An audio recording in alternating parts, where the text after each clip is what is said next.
ये तरबियत थी, ये सोच बदल दी, इंसान को इंसान बना दिया। ये नबी रहमतुल्लिल आलमीन सल्लल्लाहु अलैहि वसल्लम ने सिखाया। तो ज़रूरत इसी अमर की है कि हम अच्छे अखलाक के साथ मुज़य्यन हों। अल्लाह के नबी अच्छे अखलाक सिखाने के लिए आए। तो आखिर में मैं अर्ज़ करता हूँ, नबी करीम सल्लल्लाहु अलैहि वसल्लम का जो मिलाद मनाते हैं उसके बारे में दो सोचें हैं, दो नज़रिए हैं, दो तरीके हैं। सब मुसलमान मिलाद के कायल हैं। दो नज़रिए क्या हैं? एक नज़रिया है कि हर सोमवार को रोज़ा रखो, अल्लाह के नबी की ये सुन्नत, हम इसके कायल हैं।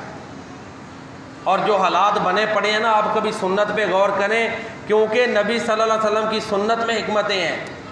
इस 12 रबीउल अव्वल को जहाँ अल्लाह के नबी की, चलो वो मुख्तलिफ तारीखें हैं, 8 को पैदा हुए, 9 को, बिलफर्ज 12 को ही मान लो कि पैदा हुए, बिलफर्ज 12 को ही अल्लाह के नबी इस दुनिया से तशरीफ़ ले गए थे।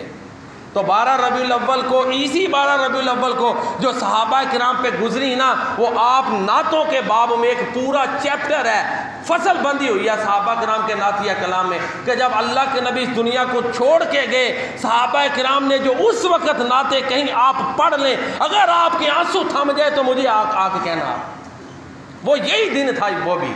तो लिहाजा सुन्नत पर अमल करें। प्यारे नबी सल्लल्लाहु अलैहि वसल्लम हर सोमवार को रोज़ा रखते थे, हर सोमवार को नहीं तो कभी कभार रख लें, सुन्नत पर तो अमल करें, हमारी राय ये है। दूसरा, ये जो हमारा सालाना तरीका है, 2 सवाब करते हैं, ये उनकी राय है। मोहब्बत हर एक को अल्लाह के नबी सल्लल्लाहु अलैहि वसल्लम के साथ, सिर्फ मोहब्बत नहीं बल्कि हर मुसलमान का ये अकीदा है कि हर चीज़ से बढ़कर नबी करीम सल्लल्लाहु अलैहि वसल्लम के साथ मोहब्बत ईमान के लिए शर्त है, इसमें कोई इख्तलाफ नहीं, हम तमाम मुसलमान इकट्ठे हैं। आगे नबी रहमतुल्लिल आलमीन सल्लल्लाहु अलैहि वसल्लम का जो मिलाद मनाने के 2 तरीके हैं, वो मैंने आपके सामने रख दिए। अगर हम साल के बाद ये झंडियाँ नहीं लगाते, ये मामलात नहीं करते, तो हम सोमवार के रोज़े के कायल हैं, तो फिर सख्त जुमले कस कस के इशारे ना दिए जाएँ, खुदारा बात को समझें, मुसलमानों को इकट्ठा करें, आप समझाएं। कोई नहीं ना मानता, लड़ाई झगड़े आप भी ना करें, दलील दें कि भाई ये तरीका है, अगर कोई मानता है ओके, नहीं मानता ठीक है।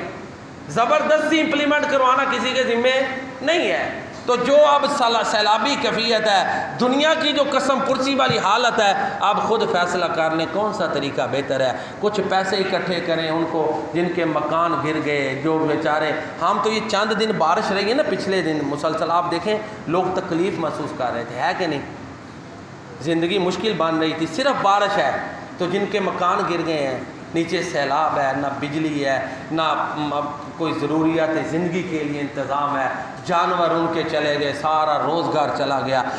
जो नबी रहमतुल्लिल आलमीन की सुन्नत हैं, फ़कीरों का मलजा, ज़ईफ़ों का मावा, यतीमों का वाली, ग़ुलामों का मौला। तो ये रबीउल अव्वल वाला महीना है, अगर आप इसकी मुनासबत से करना चाहते हैं तो ये जो इंसानियत बेचारी रोडों पे है, जो तकलीफ़ों में है, उनके लिए दुआएं करें और उनके लिए अमली ये काम करें। थोड़ी सी बात लंबी हो गई है। वो हमारे भाई जो इस वक्त मैदानों में हैं और इन परेशान लोगों की मदद कर रहे हैं, अल्लाह ताला उनको जज़ाए खैर अता फरमाए। अगरचे कोई सियासी पार्टी से ताल्लुक़ रखता है, नीयत पे हम हुक्म नहीं लगा सकते, नीयत अल्लाह ही जानता है, ठीक है जी।